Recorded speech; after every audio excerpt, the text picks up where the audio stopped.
Hello guys, कैसे हैं। भिखारन बनी डॉक्टर। एक बार की बात है, जगन नाम का आदमी अपनी बेटी कमला के साथ रहता था। उसे ठीक से दिखाई नहीं देता था, इसलिए उसे अपनी बेटी के साथ जाकर भीख मांगना पड़ता था। कमला को भीख मांगना पसंद नहीं था। एक दिन वो सेठानी के घर में भीख मांगने जाती है, देखती है उनका बेटा पढ़ रहा है। ऐसे ही वो रोज़ जाती थी तो देखती थी कि वो पढ़ाई कर रहा है, तो उसे उसको देखकर बहुत अच्छा लगता था। वो अपने पिता से एक दिन बोली कि पिताजी, मैं भी पढ़ाई करूँगी, मैं भी स्कूल जाऊँगी। तो उसके पिता ने बोला कि बेटा, हमको तो 2 वक्त की रोटी का जुटाना भी मुश्किल हो जाता है, तो हम गरीब लोग कहाँ पढ़ाई कर सकते हैं। तो ऐसे वो जा रहे थे, उसने लड़की ने अपने पिता को एक मंदिर के पास किसी के साथ बैठा दिया और खुद वहाँ से चली गई और वहाँ से खिलौने बनाने का काम उसने शुरू किया। अब वो खिलौना बनाते बनाते एक दिन स्कूल में एक टीचर के पास पहुँच गई। उसने टीचर से बात करी और वहाँ अपना एडमिशन ले लिया। अब वो वहाँ पढ़ाई करने लग गई।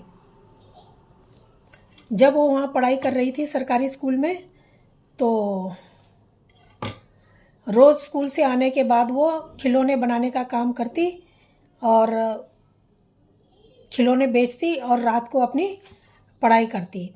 तो इस तरीके से उसने अपनी पढ़ाई को जारी रखा और इस तरीके से उसने कॉलेज में भी वो पहुंच गई। अपनी लगन से कॉलेज में भी पहुंच गई।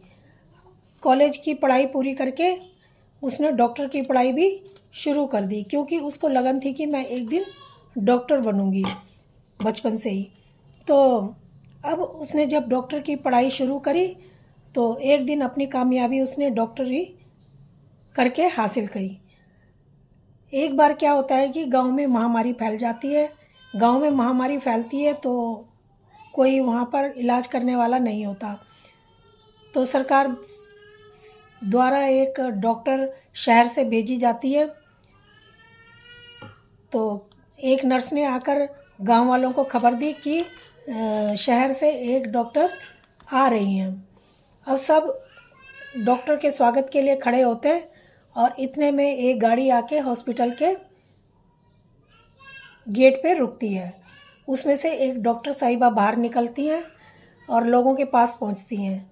लोग उसका स्वागत करते हैं फूल मालाओं से और उसके बाद कमला अपने पिता के पास पहुंचती है और उनके पैर छूती है और उनसे आशीर्वाद लेती है और उसके बाद लोगों का इलाज करना शुरू कर देती है। पिता की आंखों का भी वो ऑपरेशन करती है और पिता को भी आंखें दिखने लगती हैं। अब कमला के पिता का जो सीना होता है वो गर्व से चौड़ा हो जाता है। और तो इस कहानी से हमें यह सीख मिलती है कि अपनी लगन और मेहनत और दृढ़ निश्चय से कभी भी पीछे नहीं हटना चाहिए। काम जो अपनी लगन से लगा रहेगा उसको एक दिन कामयाबी ज़रूर हासिल होती है। तो दोस्तों, आपको ये कहानी कैसी लगी? अगर अच्छी लगी हो तो प्लीज़ लाइक और सब्सक्राइब ज़रूर करें। धन्यवाद।